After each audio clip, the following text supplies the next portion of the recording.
Are you ready, yo? Like your radio, we need you to tune in. We are stuck in a generational curse.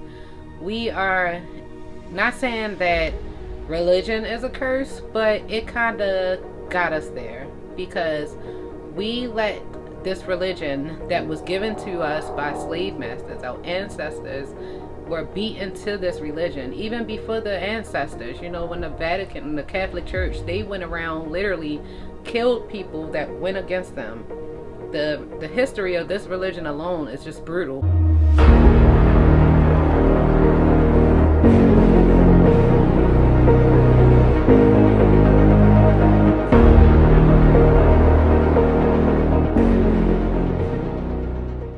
Even though I felt like I always had a connection with God, the connection was more so just I would hear the voice every now and then. Like if I asked questions or I prayed back, I didn't really feel spiritually connected. Like I felt kind of alone. Like if I wasn't around anyone, I was alone.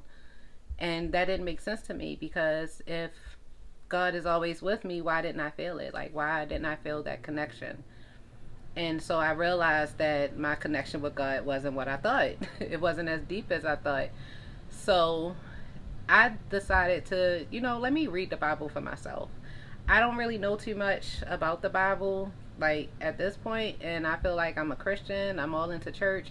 I'm in Bible study, but I still don't know everything that I need to know about the Bible. I felt, that what I need to know. So I started reading it. I read it actually front to back, like a book. I read it twice actually. I read the King James Version and New International Version. I took notes. Like I did everything that I thought I should do to get closer and more into my Christian faith. But after reading the Bible, it kind of just gave me more questions. Like now I was just even more confused. So I felt like I wanted to connect with my church family, and maybe get answers from them and maybe they can help me through some things. The church was more so you have to make appointments. You can't just go and maybe I watch too much TV, but you can't just go and talk to the pastor or talk to the reverend after church. You have to make an appointment. And when I tried to do that, okay, let me follow the rules. It's 3 months from the time that I needed to talk to him that his first opening was. So I felt like, how can I feel connected to a church that I can't even get advice from? Like I can't even talk to nobody. So again, I was stuck and feeling alone. I didn't want to again question too much. I didn't want to question God. I didn't want to feel like I was going against what I was taught. I didn't want to in fear of going to hell. Like I didn't want to go to hell because I had questions and I started to not believe everything that I was being taught. I started to feel like the things that I was being taught kind of contradict some of the things that's in the Bible. It was just, I felt like I needed more answers and I wasn't going to get them from the church. I wasn't going to get them, just from sitting around. So I started reading more. I started going to libraries. I even went to the Library of Congress. They have books and documents there that's not available at, our regular public libraries.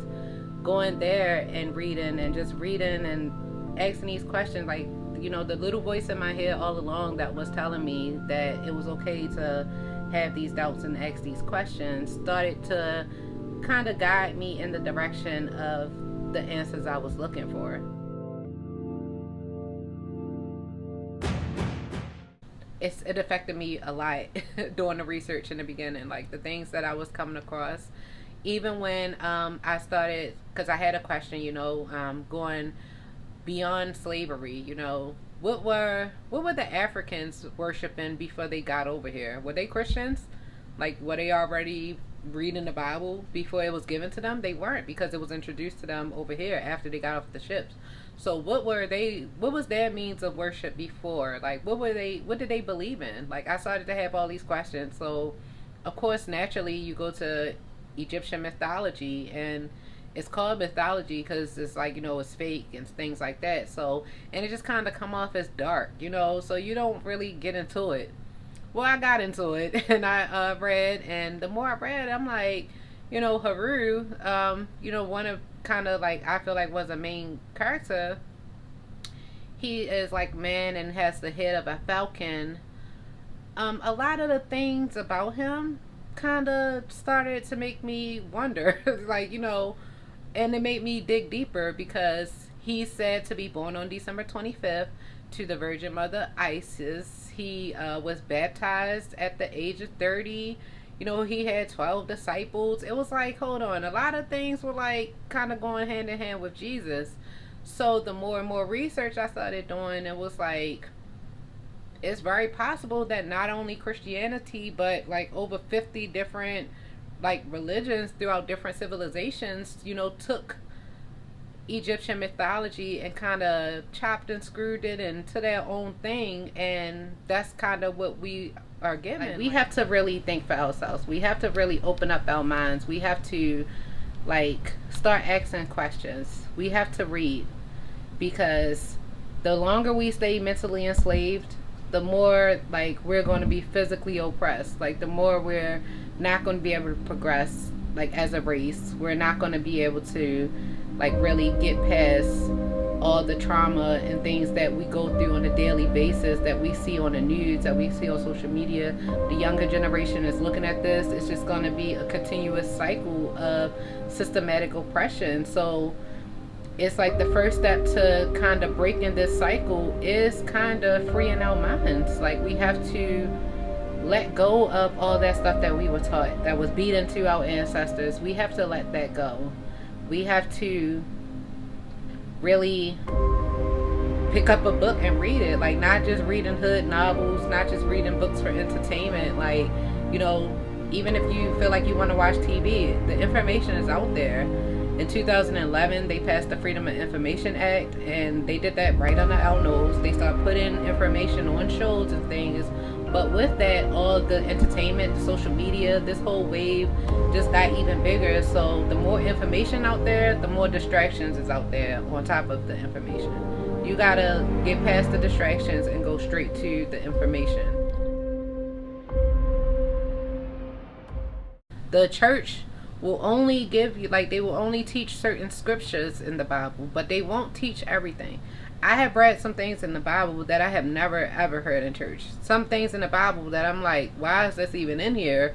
If this is like, our holy book. Well, God couldn't have said this. This is nonsense, really. Like, so I feel like the church knows this, and instead of teaching this, like, why not teach people, like, just what it really is. It's a guide to get us to God. It's not meant to be taken literal.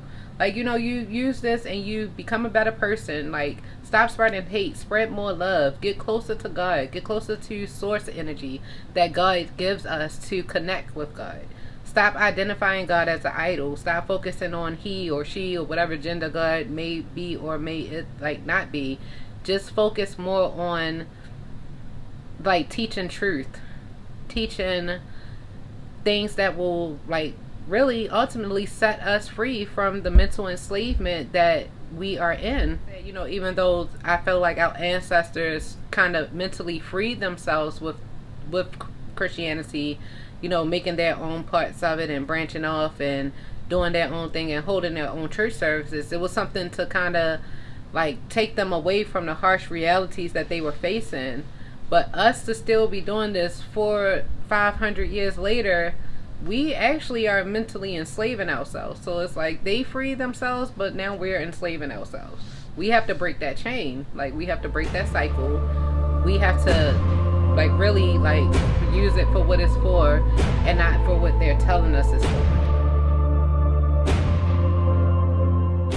Or I was reading, the more I started to get into that, like the spiritual aspect of religion, the part that they kind of cut us out from, because I feel like we're cut off because the more we know, like the more we're like intact with the spiritual realm, we're not going to be easily controlled. Like, you're not going to be able to just tell us something and we're going to go with it. Like, we're going to start like, no, that's not right. We're going to have a more sense of what's right and what's wrong and what we should do and what we should not do. Like, even if they're saying it's okay, we're going to know in our hearts, like, this is not okay. Like, God is connected there in our hearts. That's where you feel God the most.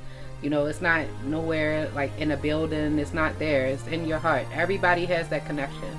But if you cut yourself off from that connection, you're not going to feel it. If you're unaware of that's where the connection is, you're not going to feel it. Like, you're not going to know it's there.